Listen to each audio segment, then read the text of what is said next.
સુરત મહાનગરપાલિકા મ્યુનિસિપલ કમિશનરે જે ડ્રાફ્ટ બજેટ રજૂ કર્યું છે એની અંદર કમિશનરશ્રીએ સુરતને world class happy healthy city બનાવવાની વાત કરી છે. તંદુરસ્ત સિટી, રહેવાલાયક સિટી. આ વાત જેમણે કરી છે બજેટની અંદર, તો મને એ વાતની ચિંતા થઈ કે રહેવાલાયક સિટી તો ક્યારે બનશે. સુરત શહેરની અંદર દર વર્ષે ખાડી પૂર આવે છે. લાખો લોકો હેરાન પરેશાન થઈ જાય છે, બેઘર થઈ જાય, ઘર છોડી ભાગી જવું પડે છે.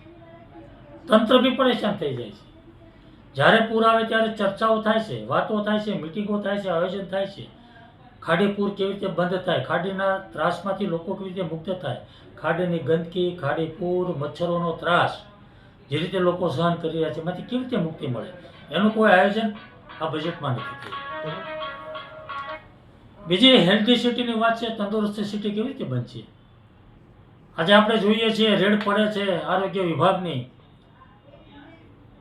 બેફામ નકલી ખાદ્ય પદાર્થો, ભેળસેળ પદાર્થો બની રહ્યા છે અને લોકો ખાઈ રહ્યા છે. કાર્યવાહી શું થાય છે?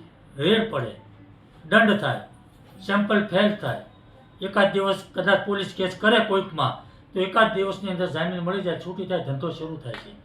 કઈ દુકાન બંધ થઈ, કોના ધંધાઓ બંધ થયા ડુપ્લિકેટના. એટલે હેલ્ધી સિટી કેવી રીતે બનશે એની કોઈ ચિંતા નથી. મારો વરાછા રોડ 45-50 વર્ષથી 50 વર્ષથી રહેણાંક વિસ્તાર છે.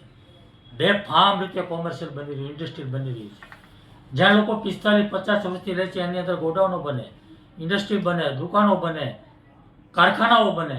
કેવી રીતે લોકો રહે છે? આજે વરાછા રોડને લોકોને વરાછા રોડ છોડીને ભાગી જવું પડે એ પરિસ્થિતિ નિર્માણ થયું છે. કોના પાપે થયું છે? લોકો કેવી રીતે સુખીથી રહી શકશે, કેવી રીતે રહેવાલાયક સિટી બનશે? અમારો પ્રશ્ન. મહિલા સુરક્ષાની વાત થઈ છે.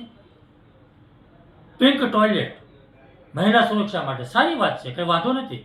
પરંતુ વર્ષોથી હું કહું છું કે સુરત મહાનગરપાલિકાની ચાલતી BRTS બસ અને સિટી બસની અંદર મહિલાઓની સુરક્ષા નથી. અનેક વાર છેડતીના બનાવો બને છે, વિડીયો વાયરલ થાય છે. તો મેં અનેક વાર કીધું છે કે મહિલાઓ માટે બસ અલગ હોવી જોઈએ. એમાં કોઈ મહાનગરપાલિકાને ₹1 ખર્ચો નથી. કામરેજથી સ્ટેશનની રૂટની 50 બસ ચાલે છે, 10 બસ એમાંથી મહિલાઓની બનાવવાની છે, મહિલાઓ માટે અલગ. એમાં કંઈ ખર્ચો નથી, કંઈ નથી, છતાં પણ થતું નથી.